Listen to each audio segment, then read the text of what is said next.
I don't know how they are going to stop going to court and then come back to parliament if they are claiming that they are being persecuted. And we have about 3 of them in court. We have Atuforsin in court, Gyakye Quayson is in court, and Collins Dawda is in court as well. And then if you extend it to some extent, we have the former Kuku board boss Opuni is in court. In court. And these are all very strong leading members of the party. Yeah. So they think that it's hitting them hard. But is there a way to go? Maybe the speaker should have a word with his people, because he also belongs to the minority, and see a way out, because the way it is not good for us in terms of the passage of laws. We have a lot of laws, bills before parliament now, and if they are going to go the way we are seeing and they get passed, it will be without the inputs of the NDC. But shouldn't we also be paying attention to the Attorney General, for example? Calls have been made on him by 1, his seniors, and 2 people who have occupied the position before he came. Marietta Brewer-Piopong on the side of the minority or NDC, and then the Honorable Ni Ayikwe Otu, His Excellency former Ambassador to Canada. Yep. He has also said the same thing. Former Attorney General on the side of the majority, NPP. Let's just look at these 2 individuals, 2 former AGs, telling you, young man, slow down. He's not listening. And you see, to the point when the minority decided to take this decision, and Patrick Bama will listen to him shortly, says, this is indeed your right. But consider the bigger picture, like you're saying, and come to the table. They also have an interest, because they want Atuforsin is the minority leader. Yes. So if you're asking my leader to go to court, and you are asking him to also be present in parliament, how do you measure the two? You're asking somebody who, like a Gyakye Quayson, who for a couple of months was restrained by the court to hold himself as a member of parliament. So his people didn't have representation like the people of Santo Kofi Akpafo Likpe Lulubi. Now he's back in parliament, and he still is going to court. He's been prosecuted. So his people essentially are losing out on representation. And then you have Collins Dawda, who also is in court. In fact, even the minority has not made a big case about Collins Dawda's appearance in court. It's literally about Gyakye Quayson and Atuforsin. So again, and they are not asking for a nolle prosequi in the matter of Collins Dawda and Atuforsin. They are asking for a nolle prosequi in Gyakye Quayson's case only. That means you can see some genuineness there. Exactly. So now they are ready to reach a compromise.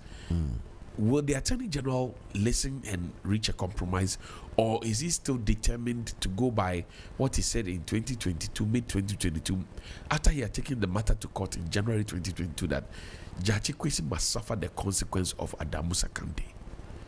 Is that the path he is traveling?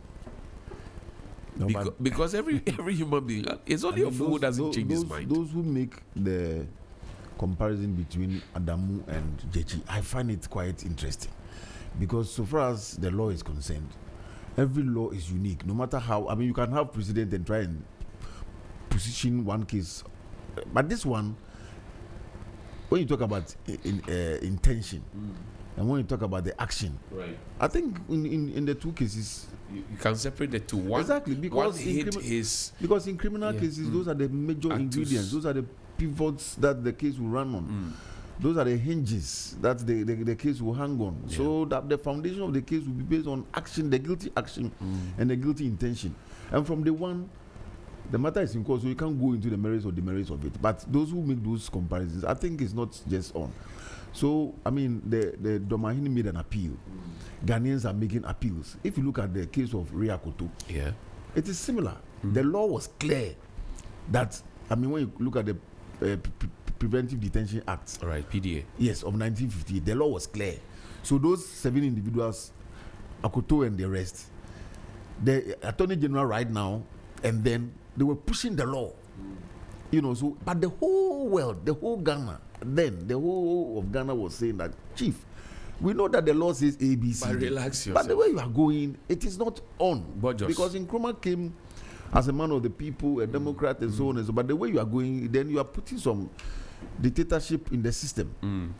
They went ahead and did what they did, and today, this case, we all know that the law is A, B, C, D. Like the Attorney General is saying that it's not a court of gimmicks or a court of political gimmicks. It's a court of law. We agree. But you see, the law was not made for man. Man was made, how do you call it? Man was not made for the law.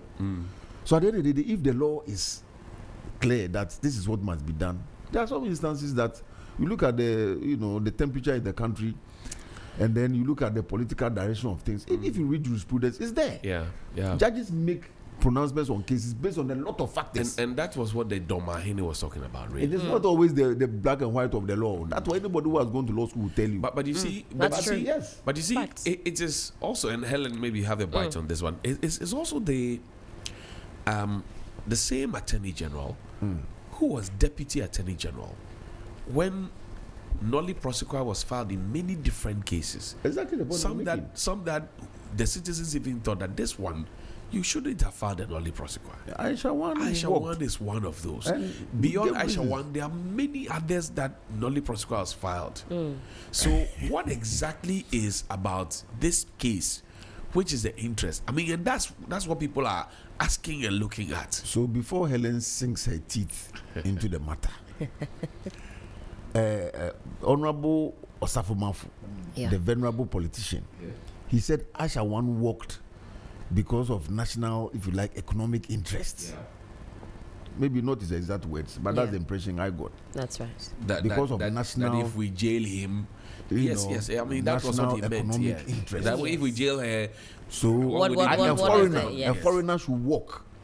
Now, Domahini is saying that because of national unity, we should let Jechikwesin be, because the intention is not that clear. And you are saying that you haven't heard that one before.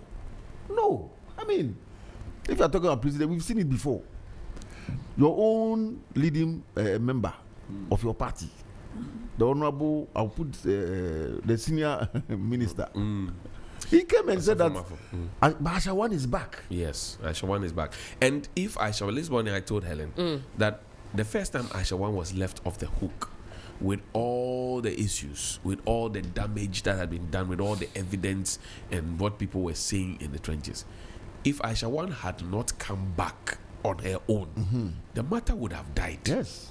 No, she won't be standing trial. Let's get it straight. That's right. The first time she was left off the hook, and no less a person than the senior minister at the time, and now the senior presidential advisor. Osafo Mafu. He said, what would we gain if we try Aisha One? What? Somebody who has destroyed your water bodies, all of those ones. What would we gain? And if you jail Jachikwesin, what would you gain? And yesterday I saw him on TV in some cutaways, and I'm like, 71-year-old man is just come down to serve his country. 70, you'll be 71 this year. He's not there. You just pushing him up and down, and then Attorney General will come and tell us not to comment on the issue. I mean, the matter will not go into the merits, of course, and or the merits of it, but we will talk about it. I mean, so if somebody makes a comment and you think that he's directing the judges in a certain direction, you are the Attorney General. Come and pick the person and then let the police come and you prosecute. Okay. But you cannot use that to gag us. It's not going to happen. Because there's no injunction. I don't think that this matter is going away anytime soon. From where I'm sitting and watching. But the leak tape may have wanted that. No, we won't discuss the leak tape. As for the leak tape, as I said earlier, Biduri, I beg you. the suppliers issue is hitting home very hard. Yes, and listening the students of Biduri are hungry to the young ones talking and about wanting just a hot meal to Yes. eat. I mean, our issues are many. As far as the Attorney General is concerned, from where I sit, I can see that his posture is clear. And sometimes as well, when there's a lot of pressure on you, you want to assert dominance, if you will. You close your ears to all of that to show that, well, I too am going to stand firm in what I have said. Sometimes not everybody finds it difficult to change their mind when confronted with new information or an alternative view, because maybe there's ego at stake. I don't know. I'm only commenting, analyzing, looking at it as a laywoman. Please, I beg you. Look, Attorney General, he has done well. He has collected our money for us in a number of cases. Even just this week, I've seen some $300 million issue that he's fight. That's what we expect him to do, because, I mean, not this things that are and that's true because that's where we are as when a we sat as here a and gave you nation. funds when we were traveling around the world defending Ghana. I agree with that. Our priorities at the moment are varied. Money being a topmost priority, saving money, making sure we make good use of our resources. Is this a good use of our resource given where we are? Guy. He has done well. He has collected a lot of money for us. But this case, let's but listen also, to, quickly though, can the minority stay away from Parliament forever? Now that it's clear that this is their position. We are talking to them. Please, they should listen to us. You know what may not have given the minority impetus to doing what they are doing? If the government or the governing party or the ruling party had won the Asin North, it would have been a clear majority. Because now they have 138. That's right. If you add MP Formina Esiama, second deputy speaker. If they had won the Asin North seat and Charles Opoku had made it to Parliament, we would then have 139 against 136. It's a clear majority. Presently, it's 137 against 137 plus 1. Who is doing business? You are in a tight corner. Literally, your House of Legislature is in the hands of the minority. Because even the Speaker of Parliament comes from the stock of the minority. That's right. So it's not about a hard posture. It is about, what do you call it? Negotiations and partnerships. Yes. Because the Minister for Parliamentary Affairs and leader of government business is also the majority leader. He attends cabinet meeting and he knows what's happening, the temperature in Parliament. Since this matter came up, what has he said? Because the Attorney General is also a member of cabinet. So what have they been discussing at cabinet? I'm not asking for him to come and tell us this. But what has he said publicly on this matter? Immediately after, his posturing was that and he didn't speak much on the issue, but once the minority had announced that they would not be doing business because they want to accompany Judge Kwesi to court, he said that, gave I wouldn't call it vague, but he said the law is at work. He listed the relevant portions of the Constitution and left it at that to say that the law is going to because proceed. His focus has been to tell us that Dr. Bawumia is the best among those seeking to be flag bearer. And listen to all the SOTs in the last 3 or 4 weeks. That's right. When you take a camera to him, he's interested in talking about Dr. Bawumia and how Dr. Bawumia is the best. He comes to the table with this, he does this. That's all he keeps telling us. But this is a big matter because he is also the leader of the business committee in Parliament. The committee that will table So if you know that your counterparts on the other side are not going to be present in Parliament, and yet you put the things in the business, the other paper, that they must be discussed. Whose time are you wasting? So, Johnny, the Attorney General over the years has also shown that he can be a purposive legal person when he wants to, and he can be a text person when he wants to. I mean, stick to the text of the law where he wants to. Because in the Aisha one case again, he was purposive. Because he listened to counsel from whoever and then took a decision. So that was progressive according to the economic theory that Mr. Osafo put on the table. He saw that as a purposive thing, progressive. Right. So in this matter, why is he sticking to the text like that? Because for him, maybe, just maybe, he's looking at something else that we are not seeing. But all that we are asking for is national unity because they are the two main big parties in this country. Anyway, let's listen to Patrick Boama, his member of parliament for Okaikwe Central. He yesterday begged his colleagues on the side of the minority to appear before parliament and also to come along and do the work. Listen to him. It's a very unfortunate situation that we are going through, but the minority is exercising their rights under the laws to go and solidarize with our colleague Honorable Kwesi, who was sworn in a week ago. I want to entreat the minority to reconsider their decision because Honorable Kwesi is duly represented by very experienced lawyers who can fight his case for him. It's very important that we also get measured with what we do with regards to our responsibilities as members of parliament and as duty demands of us, we ought to be in the chamber to represent the people who voted for us. Yes, you can show solidarity, but you should not forget about your responsibility as a member of parliament. So it's a right, it's a caucus decision, it's a party decision. I respect that, but I'm entreating them that there ought to be a limit to what they do, especially when we have business on the floor to partake. I have a lot of respect for the minority. I have a lot of friends within the minority. So it's a call that I'm making personally to the minority. And I believe that they must heed to my call and come for us to work together for the good of the country. Patrick Yaoboama there, Member of Parliament for Kaikwe Central. William, should they hit to the call? It's the same voice. I mean, the same thing that Domahiri is saying, for the good of the country. Right. When somebody is hitting you, you are asking for the good of the country. Somebody too is asking for the good of the country. So there should be a compromise. So is that tika? Yes. I mean, you are in the MPP.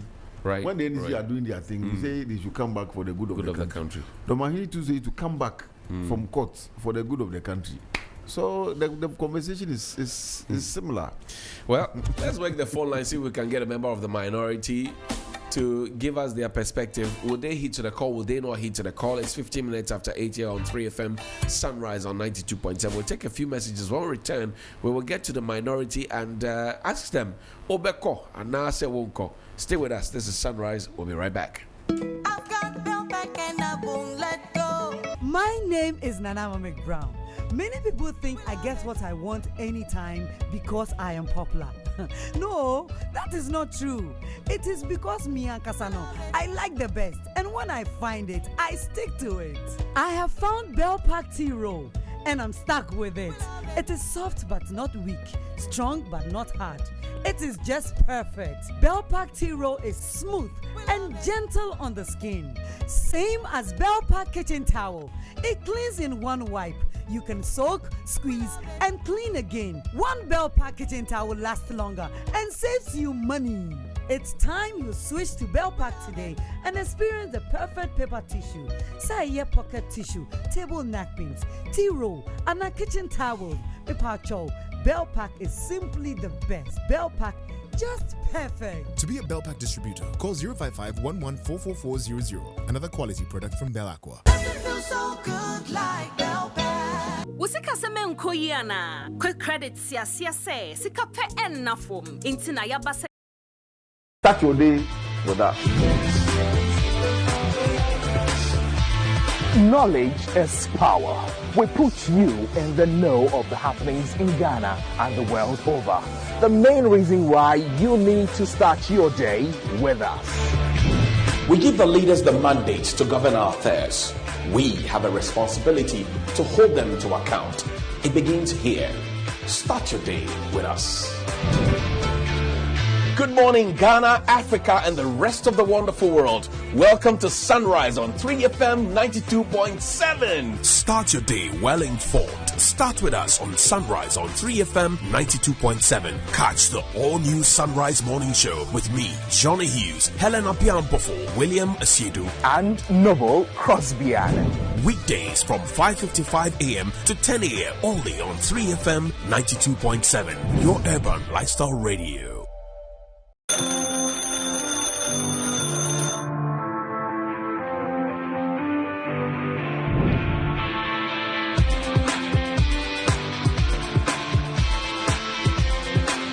You are a major stakeholder in nation building.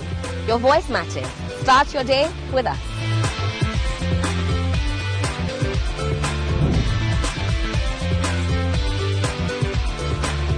We simplify the conversations. We break down the jargons and technicalities. We keep you well informed throughout the week. Start your day with us. Knowledge is power. we put you in the know of the happenings in Ghana and the world over. The main reason why you need to start your day with us. We give the leaders the mandate to govern our affairs. We have a responsibility to hold them to account. It begins here. Start your day with us. Good morning, Ghana, Africa, and the rest of the wonderful world. Welcome to Sunrise on 3FM 92.7. Start your day well informed. Start with us on Sunrise on 3FM 92.7. Catch the all-new Sunrise Morning Show with me, Johnny Hughes, Helen Apiampofo, William Asiedu, and Noble Crosbyan. Weekdays from 5:55 a.m. to 10 a.m. only on 3FM 92.7. Your urban lifestyle radio.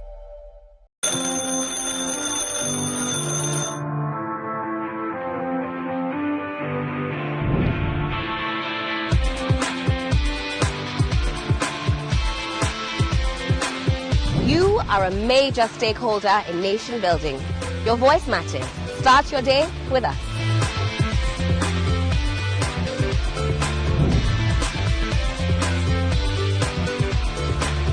To simplify the conversations, we break down the jargons and technicalities.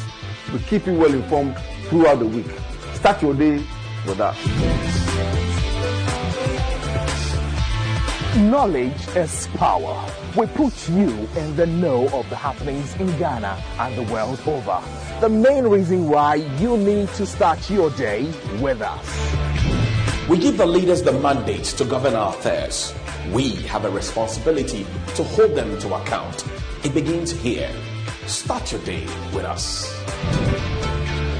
Good morning, Ghana, Africa, and the rest of the wonderful world. Welcome to Sunrise on 3FM 92.7. Start your day well informed. Start with us on Sunrise on 3FM 92.7. Catch the all-new Sunrise Morning Show with me, Johnny Hughes, Helen Apiampofo, William Asiedu, and Noble Crosbyan. Weekdays from 5:55 a.m. to 10 a.m. only on 3FM 92.7. Your urban lifestyle radio.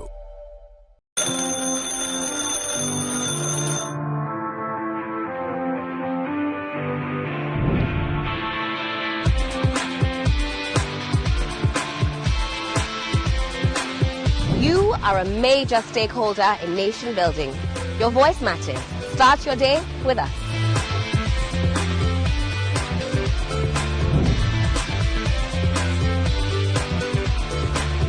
To simplify the conversations, we break down the jargons and technicalities. We keep you well informed throughout the week. Start your day with us. Knowledge is power. We put you in the know of the happenings in Ghana and the world over. The main reason why you need to start your day with us. We give the leaders the mandate to govern our affairs. We have a responsibility to hold them to account. It begins here. Start your day with us. Good morning, Ghana, Africa, and the rest of the wonderful world. Welcome to Sunrise on 3FM 92.7. Start your day well informed. Start with us on Sunrise on 3FM 92.7. Catch the all-new Sunrise Morning Show with me, Johnny Hughes, Helen Apiampofo, William Asiedu, and Noble Crosbyan. Weekdays from 5:55 a.m. to 10 a.m. only on 3FM 92.7. Your urban lifestyle radio.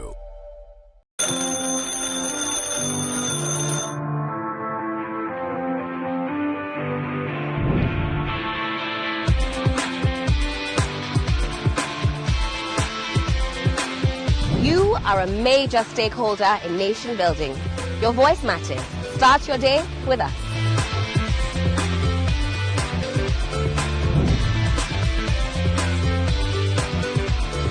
Is joining us on the phone line. She's the MP for Adan. She is also part of the leadership on the side of the minority. Madam, good morning. Thank you very much indeed for your time, Honorable. Good morning, and good morning to all cherished listeners. Great. Good morning, especially my constituents, Adan constituency. Grateful. Now, yesterday, your colleague in Parliament on the side of the majority, Honorable Patrick Boama, MP for Okanekwe Central, made a passionate call to your side to come back to the chamber to continue with business because your colleague Jachi Kwesi, who is presently standing trial, is well represented by competent lawyers. Would you go back? Thank you. I had a call yesterday. I heard it in the news. We'll sit as a minority group and discuss it. What do they have on the table? Why are they disturbing that equation? What has it done wrong? What is it that we cannot conclude this court issue once and for all, and so that the adequacy can also focus in the parliamentary duty? So we will look at it and see the solution. We will come out with a nice solution. When you say a nice solution, what exactly do you mean? Especially when you don't know what they are offering or what the middle ground will be. Oh, when we get there, we'll cross the bridge because we are now going to discuss it. So let's get there. Is the call by Honorable Patrick Boama a good call? Yes, it's a good call, but you know, some of the calls, when you feel it, then you have to also talk to your big men to tell them what is it at all that you want to disturb the minority. They just want to disturb us, and we won't allow it. You see, they are disturbing all of us. Look at this by-election, which is not necessary. But because of one seat, they have to use all tactics to make sure they bring this by-election for us to go for that election. Now we went for the by-election, the man has won. So, as a proverb, a chief said, once said that if you are chasing a monkey, and the monkey ran to your armpit, why are you still chasing? 3FM. This call that was made by the MP, your colleague, he says is in the national interest. Do you see national interest in that call? Yeah, I see national interest in that call. And I see national interest in what we are also doing. Because I've seen enough people to matter. They matter. They are also they also deserve better, and their MP is to serve them. So you can't be dragging their MP, and then we behave as if they also don't matter. They matter. So that one too is a national call. All we are appealing to them is that case. They should just forget it so that he can have his peace and serve his constituents. They said that's the man they want. So what is their problem? What is their problem? They said that's the person we want him to serve us. So if we forget those courts, if we forget the MP and focus on our work, which means there's enough people, they don't matter. They also matter. They also deserve better. So we have to fight for them. We have to fight for the people in Asinov. What would make the minority come back in? Because if I understand you well, you want that nolle prosequi to be filed, or as has been made. Yeah, they have to. They have to. And because if you go deep into the case, there is no case, but they are making case out of it. So we are all watching. But we'll go to the house. We are even in Parliament as I'm speaking to you. Right. It's just that the day that he will go to court, we will all go with him, because I've seen enough people to the matter. And this court matter will be, we're told, on a daily basis. So each time he goes to court, you will leave Parliament and go with him. We will all go. If it's on daily basis, we will all go. We'll go with him. Because what crime has he committed? What crime? has he committed that he will be going to court on daily basis? We will all go with it. Do you get the sense that your constituents will be happy about this decision? So not just you as an individual. If it's me and they are supporting me, will my constituency be happy with it? Let's put myself in Jatikueshi's shoes. If it's me, they are dragging daily, and the whole house give me that support. That one day, my constituency will be happy with it. We are each other's keeper, so we cannot just say because it's a spin-off. So our spin-off people don't matter, so we will leave it for Jatikueshi alone to solve it. We will all solve it together and make sure the right thing is done. After all. Thank you very much, Madam, for your time. We're grateful. You're welcome, my dear. And we'll look forward to the updates after the meeting. Thank you. Great. That's Comfort Doyo Gansa. She is a member of parliament for Adan constituency on the side of the NDC minority, and she's also the second deputy chief whip, right, on the side of the minority.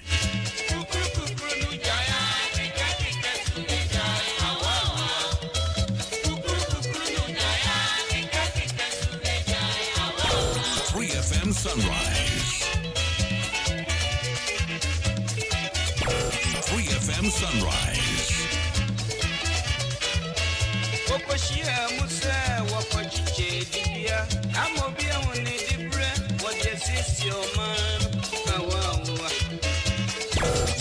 FM Sunrise. So be out there. Now, say, Wawa Chassia can say, and the Kia Mitimu, and the Prayer Mitimu, and Omea 3FM Sunrise.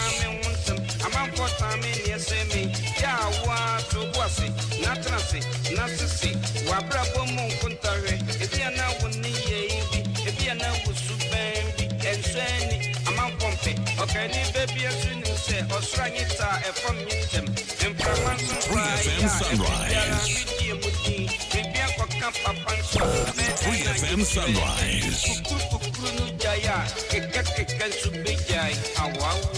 1970s rap.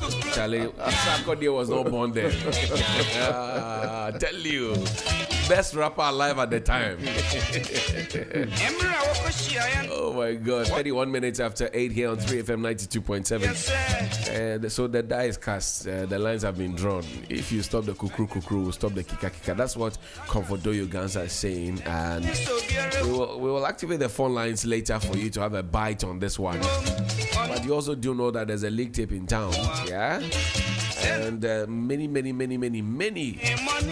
theories have been connected to it.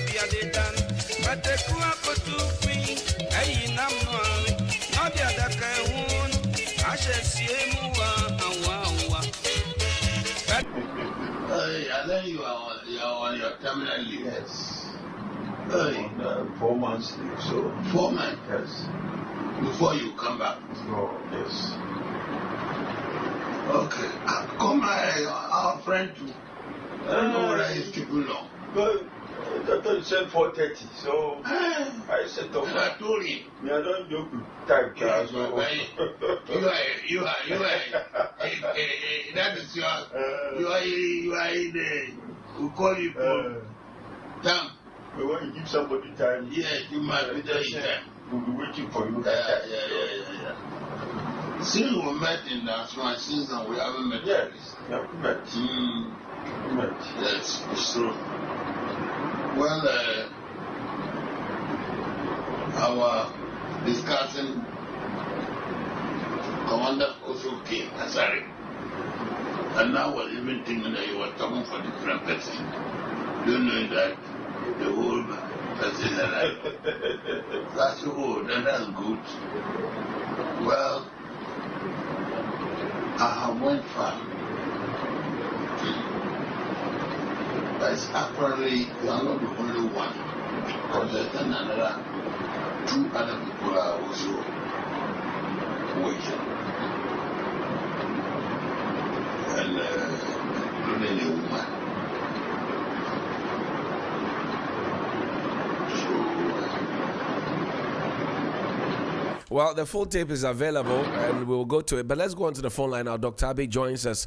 Doc, thank you very much indeed for your time. You are a security analyst. First of all, what is your initial reaction to this leak tape suggesting that somebody who is a big wig within the New Patriotic Party, the governing party, police commissioner of police, beg your pardon, and another supposed to be an ASP, all of the commissioned rank, looking forward to scheme with another to get IGP Dampare out?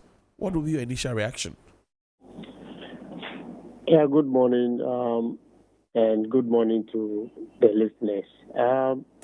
I must admit that I don't have the full facts of the leak tape, but that notwithstanding, it's rather unfortunate that you find such tapes purporting to,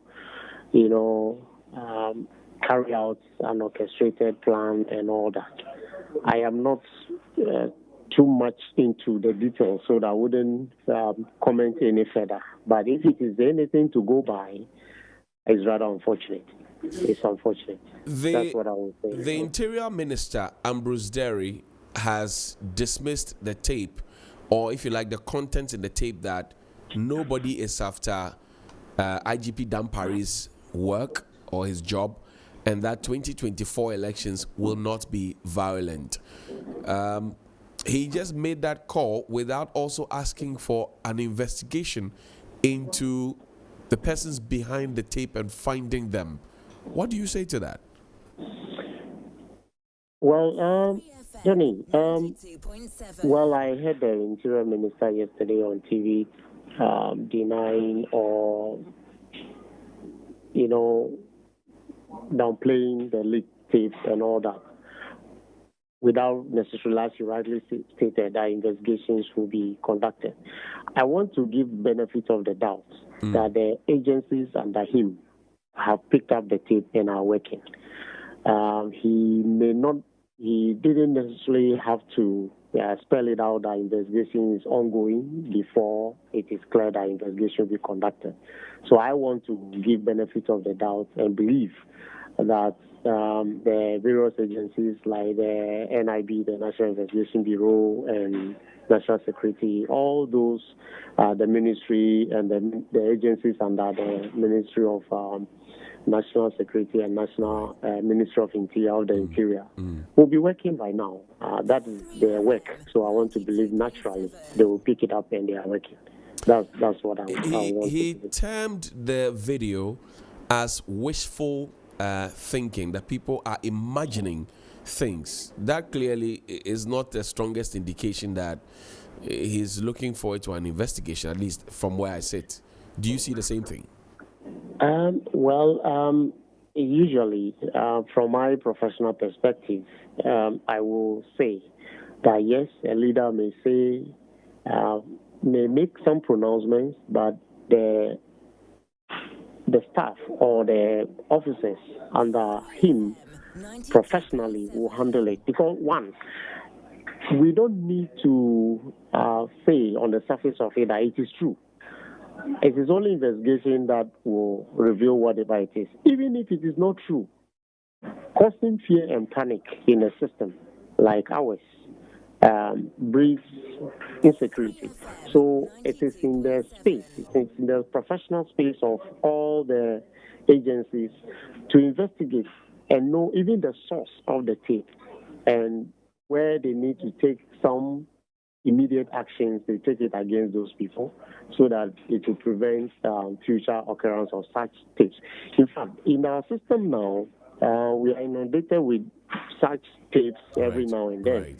So definitely the security agencies, I want to believe, are working to ensure that such tapes, are always investigated and perpetrators or whoever is a rumor monger or whoever is a culprit is dealt with.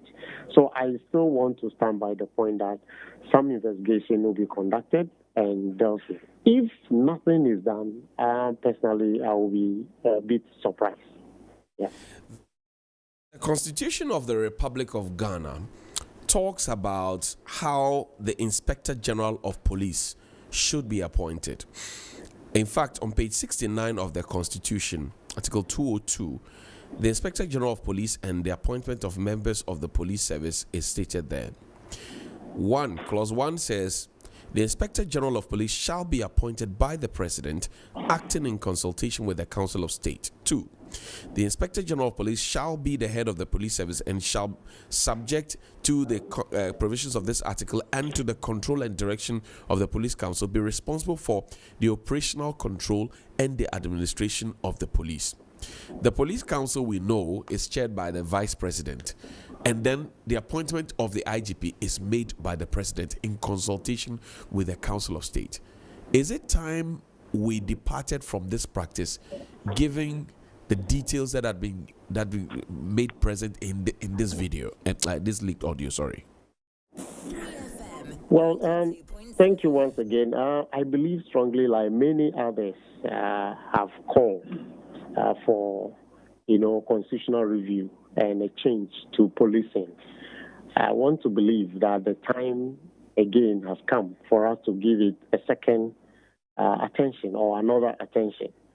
Because, let's go back a little bit. You mentioned in the constitutional provision, consultation with Council of State. The Council of State is appointed by the election, and then others are appointed by the President. Right. Council of State members are elected, but largely it is along political lines that they are appointed or they are elected in them. Of course, there are some objectivity in the elected members of the Council of State, but largely it is a political institution, and the President appoints many of those people. And then, in consultation with them, they identify an individual within the service, the police service, and appoint as the IGP. Now, the Police Council, the constitution of it, the Vice President is the chairman, the Minister of Interior is a part of it, who is a political appointee or the ruling party's representative.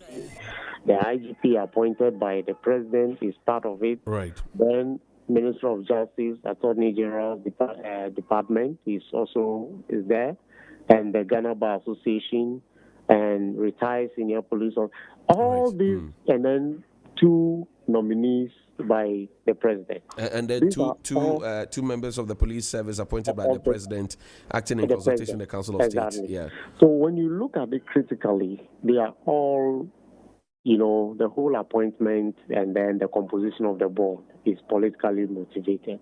That notwithstanding, the call has been that let's move away from the practice where the President appoints the IGP. I think in the past, the call has been that let's establish a police service commission. Right.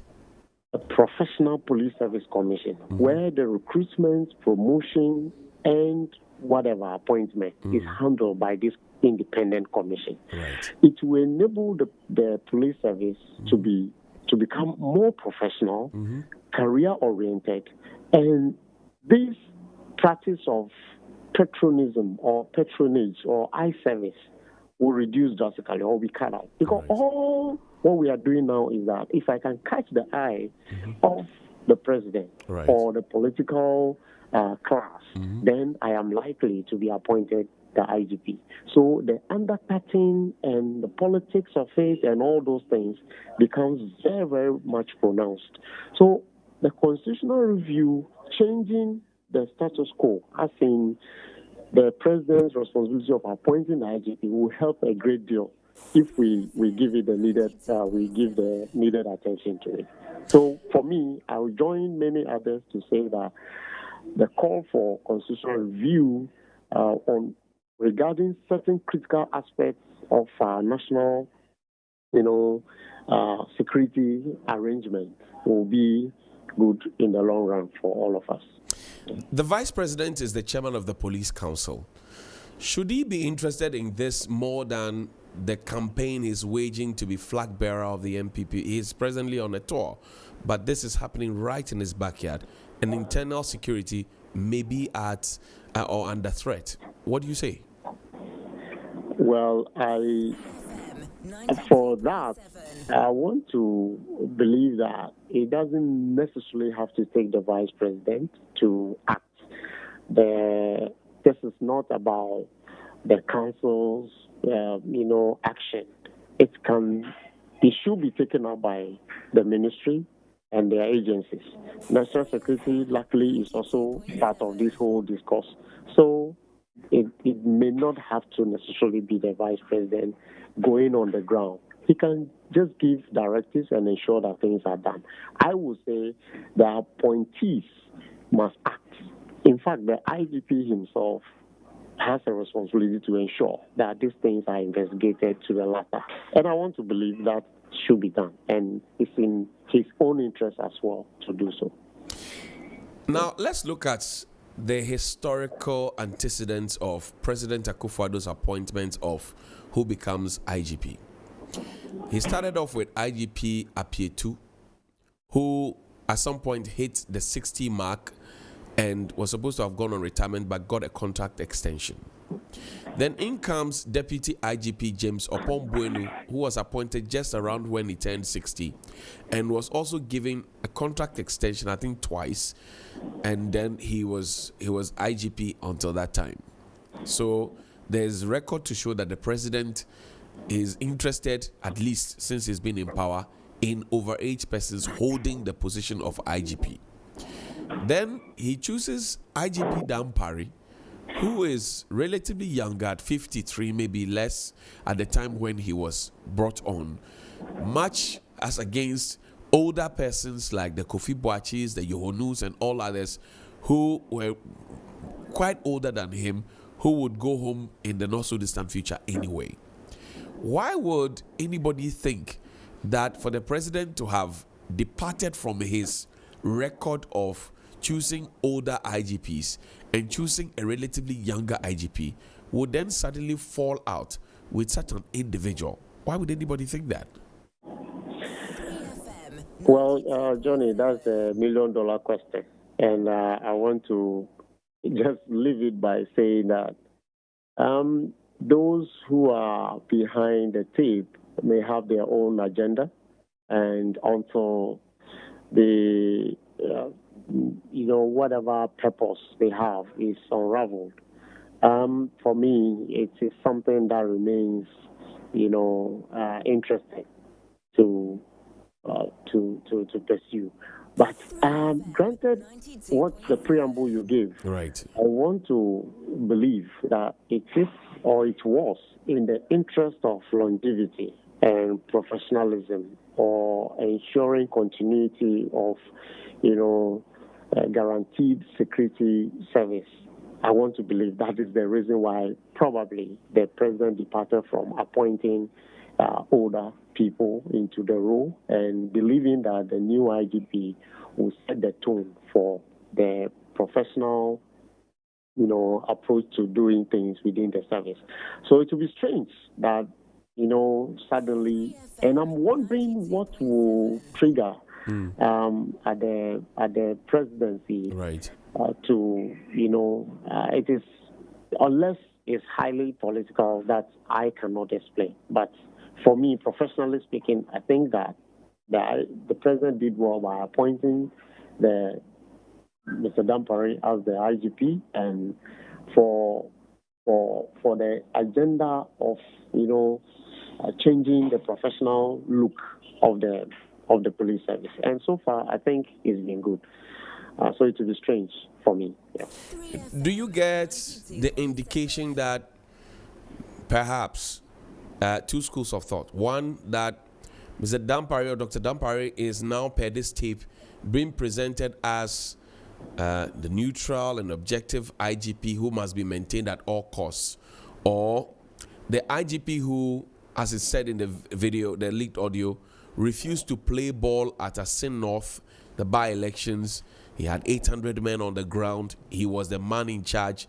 He even gave orders that if somebody is picked up, until he says release him, that person must not be released. Is not playing political football and so must be kicked out. These are the two schools of thought. Which one is stronger at this point? For me, I think none of these, in my estimation, holds, because by and large, it can only be meaning read into his actions or speculations. For me, I think watching the space over time, yes, he's a human being, as professional as he may want to be. There may be mistakes here and there, but I don't think that should be a reason for anybody to speculate that probably this is what it is. Again, because I am speaking from a professional perspective or point of view, I don't think it's worth the consideration or the thoughts that because he has not played this, he has not played that. But there has been other, elections and other political activities that, he presided over. And so why now? But of course, somebody may argue the criticality of it and all that, but I don't want to give it credence at all. Thank you. The General Secretary of the NPP, Justin Kodria Frimpong, at the Asin North by-election, had cause to complain to the press that they will be forced to defend themselves and that the police should do better. We're talking about an election that had 800 policemen in one constituency. And Mr. Kodria Frimpong said they felt intimidated, that their strongholds were being disturbed by the opposition party, that people were being beaten, shooting, and all of that, and that he expects the police to do better. If not, they would defend themselves. Listening to this tape, would you say that the General Secretary was giving us an indication of what is to come, which has now come in this leak tape? Johnny, politics has always been the case where people will twist arms or say all manner of things just to gain the favor of the security services. I must say, personally, I've had occasions that you have to deal with political, personalities fairly. I mean, where you need to apply the rules, you apply the rules. And at the end of the day, they turn around and then commend you. So, yes, they will make statements to see how they can twist your arms in their favor or for their own good and all that. But so long as, for me, the duties of the police remain professional and the IGP's focus is ongoing and he doesn't depart from that focus of professional police service, for me, any other pronouncement should be so. Because, see, in the professional security service, it is expected that the state, the interest of the state, comes first, always and every time. In fact, your personal interest should be the last, always. So if somebody has pledged, has vowed, has, sworn to defend the integrity of this country, and you are professionally executing your job and you are committed to that, any other pronouncement from any other political class or personality should not derail you from your course at all.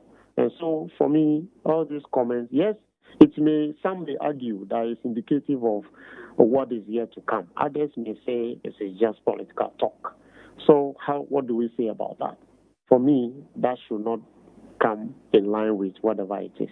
Politicians are politicians. When they are in government, they expect certain things to be done in their favor. Right. When they are in opposition, they shout the loudest and say all sort of things. But immediately they get into power, they repeat almost the same thing. But professionalism of the security agencies is what personally should remain the focus of any discourse thereof. Yeah. I'll come back to you, Doc, but let me welcome Mr. Richard Kumado. He is also a fraud and security consultant. Rich, thank you very much indeed for your time. Good morning. Good morning, George. Great. I'll come to you in a bit. Dr. Abe, I revert to you now. You have also served before. In fact, worn a uniform before as a commissioned officer. We do know that in this country, certain ranks. In fact, on our parliament, now my understanding, if I'm correct, and I stand for correction, that from Lieutenant Colonel all the way up, ACP all the way up, now Chief Superintendent all the way up, and all those things, literally must come with a tacit approval from the big house, i.e. the seat of government of the day, not today, but any government at all. We also do know that there's a lot of scheming that happens, particularly with the appointment of who becomes Chief of Defense Staff, IGP, Director General of Prisons, and so on and so forth. And we can confidently also say, based on information available to us, that around the 2016 election period, there was a demonstration that happened around Nanado's house at Nima. Bottles and stones and things were thrown into his home. The Nima police, which was right opposite his home, did very little. As soon as he was declared president-elect, they moved there and set a barricade and kept guard. Subsequently, we have it on good information that some very senior police officers, fully dressed, went to congratulate then President-elect Akufo-Addo and on the blind side of the police management board, and one of them became IGP.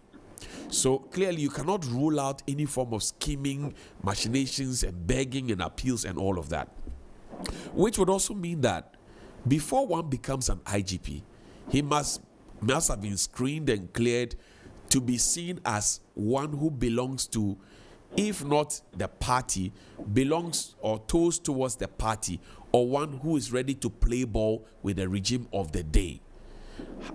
What do you say to all of these things that I said? All right, Johnny. It is true that the current scheme of things, that is what happens. It is so because the constitutional arrangement we have in place is what is, the trigger points. We are professionals. We are all humans. We are individuals hoping to achieve the highest point in our career, course. So knowing that there's a legal provision that can enable you become the topmost person or professional within your service, everybody will want to take advantage of that. So the issue boils back to the constitutional arrangement, which allows or which requires the president to make such appointments. So every person knowing very well that at this material moment, the president will be appointing CDS, will be appointing Army Commander, will be appointing IGP, will be appointing all the service chiefs. I mean, it is natural that people will want to lobby their way through because that is the way to the top. So back to my point that until we change the constitutional provision, which will allow these professional institutions to have their own scheme of, appointing who has the institutions, we will continue on this tangent. Let me be quick to also say that with regards to commission officers, the president's role, for example, when you take the army, the president of the country, regardless of whoever is in the seat, is the commander-in-chief of the Ghana Armed Forces. That's right. All officers, they owe allegiance to the state and to defend the country. So the commander-in-chief's job, and that is why in the army or in the armed forces, is only the commander-in-chief that commissions officers. Right. And officers swear to the point that even at the peril of their own lives, they will defend the state. And so that is what it is. So the president, the officers are gazetted, the presidential commission patch is issued to them as per what you see being given to the ministers and all that. So by and large, the president of the country has a critical role in commissioning officers and empowering them or authorizing them to carry out their job. So it's not necessarily from a certain rank, but from those ranks that you mentioned as well, it becomes more competitive because it's a pyramidal, chain of command, if you like, or structure. So as you climb up, the appointments or the roles become, reduced and they are skewed towards certain, areas of focus. So everybody will want to gain the attention of the president or the council so that he or she can be appointed into those roles. So the crux of the matter is that we need to pay attention to our constitutional provision. Okay. That's the supreme law of the land. Until those things are changed, we cannot see any difference. I see. Richard Kumado, you step in for me. You're also a fraud and security analyst. You have also served with what used to be the special branch of our police service, which is now the NIB and until recently the BNI. You are well versed in investigations as well. Did you find it strange that the Minister for Interior dismissed all the things that were said in the tape and in fact called it imagination? And I'm asking this because in the tape was a commissioner of police. So he would have risen if he was not part of the senior team already. If he started from scratch, he would have started from not a private soldier. He would have started from a constable, gone to a lance corporal, gone to a sergeant, inspector, chief inspector, ASP, DSP, superintendent, chief superintendent, ACP, DCOP, and then COP. Such a senior police officer who possibly could become the next IGP is caught on tape, and the Interior Minister in 30 seconds dismisses all of it. Do you find it strange? Okay, so 4 things the police do predominantly. One of them is to maintain law and order. Right. The second one is to ensure that public safety guarantees are achieved. Number 3 is crime prevention. And number 4 is investigation. Dan Parry, as the head of the Ghana Police Service or the IGP, do not need permission from the Ministry of Interior, even though they serve as a technical advisor to the ministry. Or they do not even need permission from the president to carry out any of these 4 things I've just enumerated above. If the police decide to investigate Richard Kumado because he comments on national issues, they will not go and seek permission from the president or permission from the Minister of Interior, and they will get a job done, which they have done on various occasions anyway. So that thing is a misunderstanding, and people are just trying to, say things because they have to be said. But I believe by now, the IGP, having the whole CID block under him, he has so many ears and eyes all over the country, and the investigations have been done conclusively presented to him now. Now, when Dan Parry receives the investigations from the tape, 2 things he's going to do. He will place surveillance on those involved, right, or he will keep looking at them as it is, and he will not even speak to anybody. So now, you tell me, did you find it strange that the minister went ahead to make those pronouncements without going through these 4 things that you have spoken about? No, he's speaking as a Minister of Interior. He's not speaking as IGP. They have mentioned Dan Parry's name specifically. So Dan Parry as an individual has a key interest. And Dan Parry as a IGP appointed by the president also have an interest. Those are 2 things. And those interests from what the Minister of Interior is saying are not sacrosanct. They are 2 things altogether. Remember, it is the prerogative and the mandate of the president to appoint IGP. Right. And so Dan Parry, before he came in, others have come in. Apietu was one of the best police officers we have in this country. But you remember how he was brought in and how he was asked to go.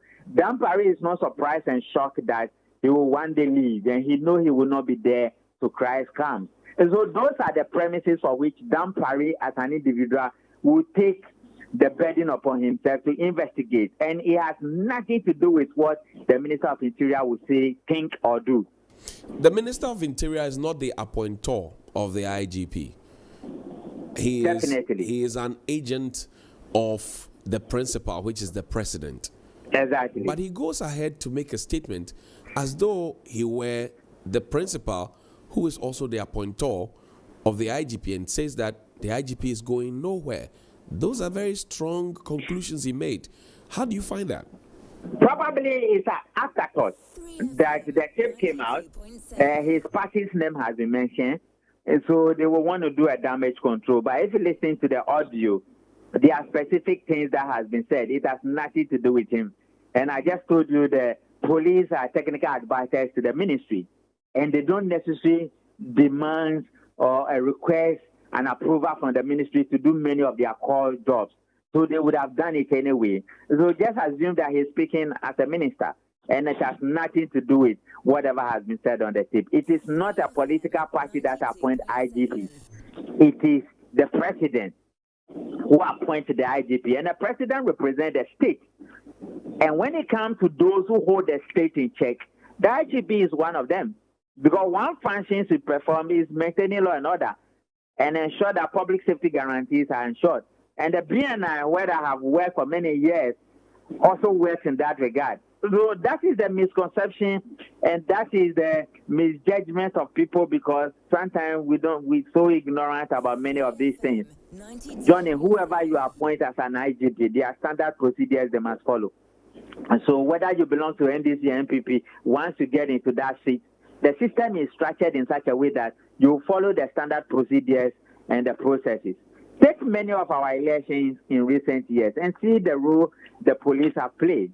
We were with at Komewu, we saw the Dampari. Right. At Asim North, you saw Dampari. In fact, at the end of the elections at Komewu, the two political parties were clapping for Dampari.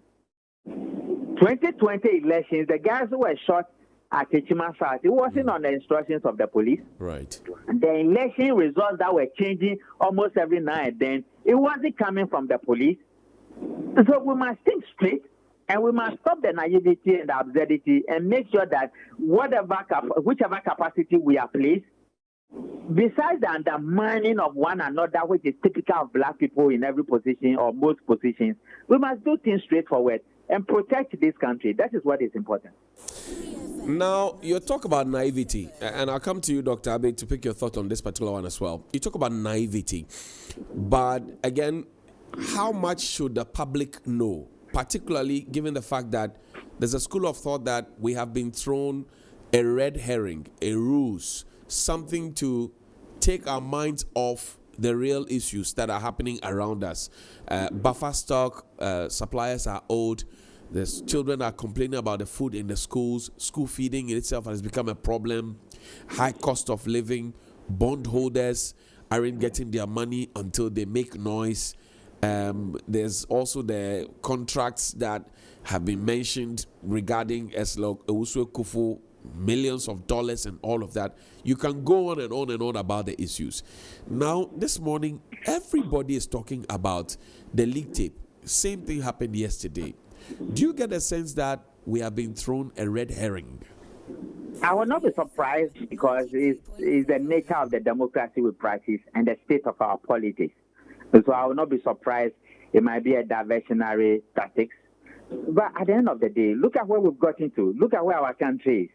As a nation, we've started this NDC NPP from 1992. Look at where we are.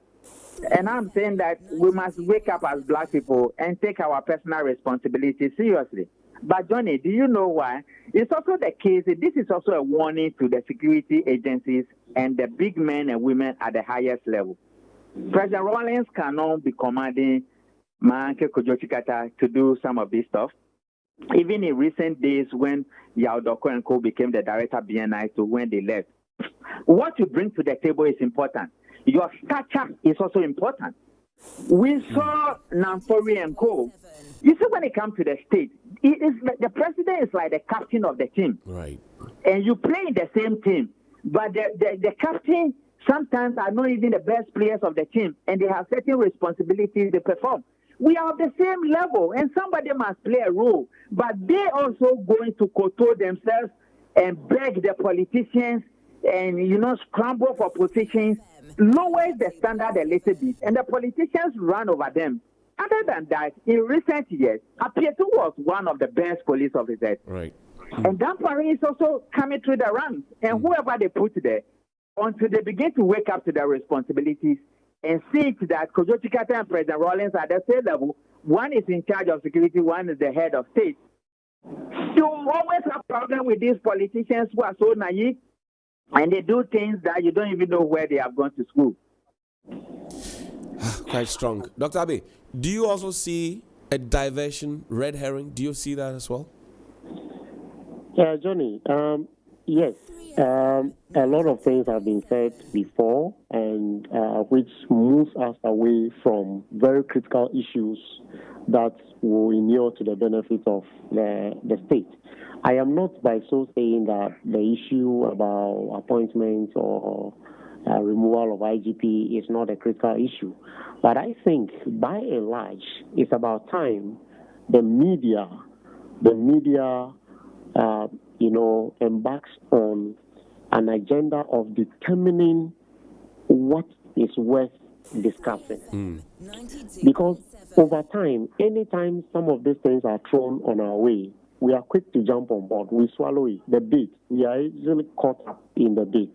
If we all are saying that these baits are always used by politicians, then the only solution for me is that we remain focused on critical national issues.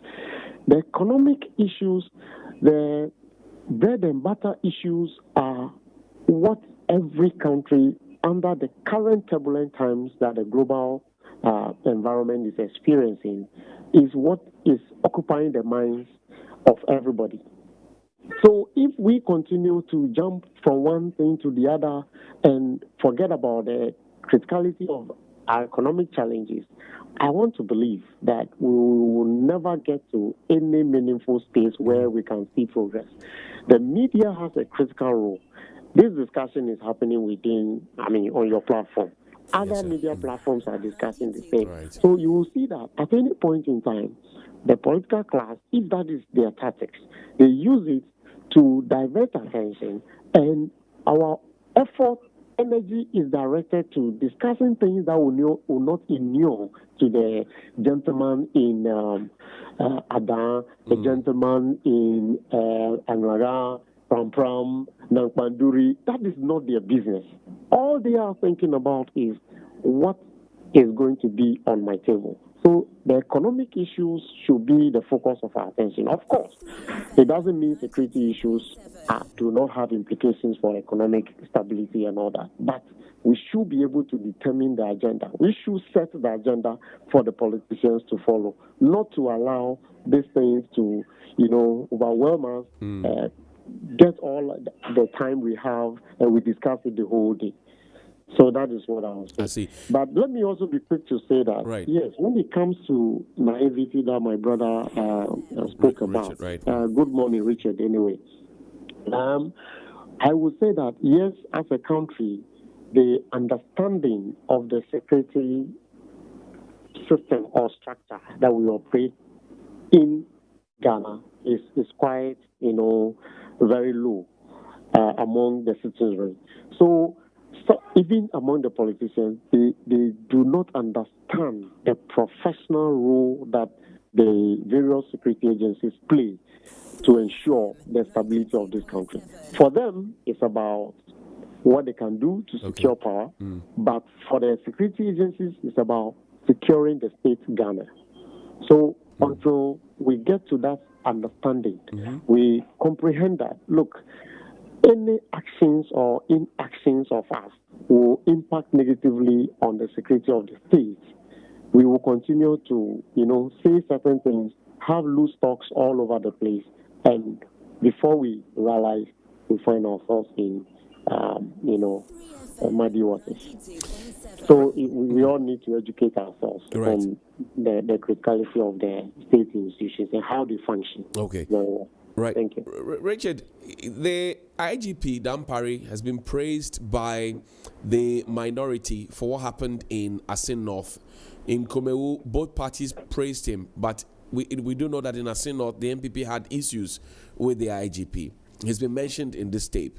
What is striking is that there were 800 policemen with their tanks and everything else in Asin North. What we do know is that in 2024, each constituency will not have the benefit of 800 policemen and women and the tanks that came along with it. So what happened in Asin North, where it appears that one person had one police officer with him, in other elections, like the district assembly elections that are coming up and the big election, which is in 2024, we will not have 800 policemen. Should that be cause for worry for anybody giving the details in this tape? No, okay. So, Johnny, I funded what we call Independent Election Security and Compliance Watchers. Right. And we've used it many years, since 2008. When Komewu to do one of the key things to do called Political Security Risk Assessment. And then we give the report to those who are interested. And the police were also there. Right. And one of the key issues that came up is what we are talking about now. So that is why I made a point earlier that when it comes to election security management in this country, the police are in charge, or the police play a key role, but you have the other security agencies coming on board. So even if you remove IGP, because it will not control to election fraud, unless you remove the other ones, because you go to certain stations and you have one police, you have one military, one police, one immigration. And I don't know whether you bribe them before they get there or whatever it is. We as professionals, wherever you place it, we must rise above partisanship and ensure that we do what is right. Number two, in the state that you will not have security officers at all the police stations in their numbers like we had at Asim North. Right. That should be a major concern to election managers in this country. And I have been trying that, but now conversation between the electoral commission, the political parties, and the security agencies should be at the highest level and ensure that many of the mistakes we made in 2020, we do not. The reason being that the outcome of violent elections in any part of the world creates several, economic hardships and has ramifications and consequences on the citizens. And elections in Africa are gradually becoming a very dangerous investment that we cannot afford to joke with it. If you keep on compromising the law enforcement officers or you want them to toe a particular line, then you don't really understand what you're talking about, because when it becomes a street fight, nobody wins, nobody loses. And when you are killing people or you are cutting legs or something, you don't ask whether do you wear MPP, do you wear NDC. So it's in the interest of the politicians themselves and the interest of Ghanaians at large to ensure that we have enough law enforcement officers manning our posts, working together with the political parties and the electoral commission. And Johnny, guess what? When we got to Komewu and we got to Asim North, and I saw the professionalism of the two parties, the people they elect as police agents, I was praying to God that come 2024, we should have the same level of professionalism and we will have fruitful elections in this country. Okay, right. Dr. Abe, your closing thoughts as we wrap up this conversation. What do you say? Hello, Dr. Abe.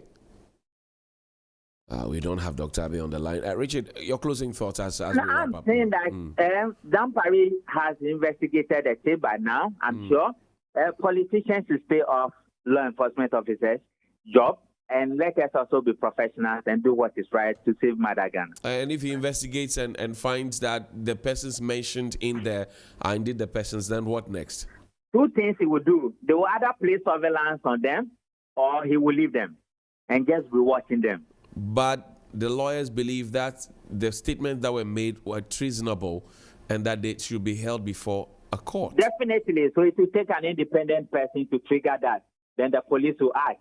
Because what happened is that then, from the police point of view, you have come under security notice and you have become a subject of investigation. And whatever dossier they have on you, they will place it down until somebody triggers that.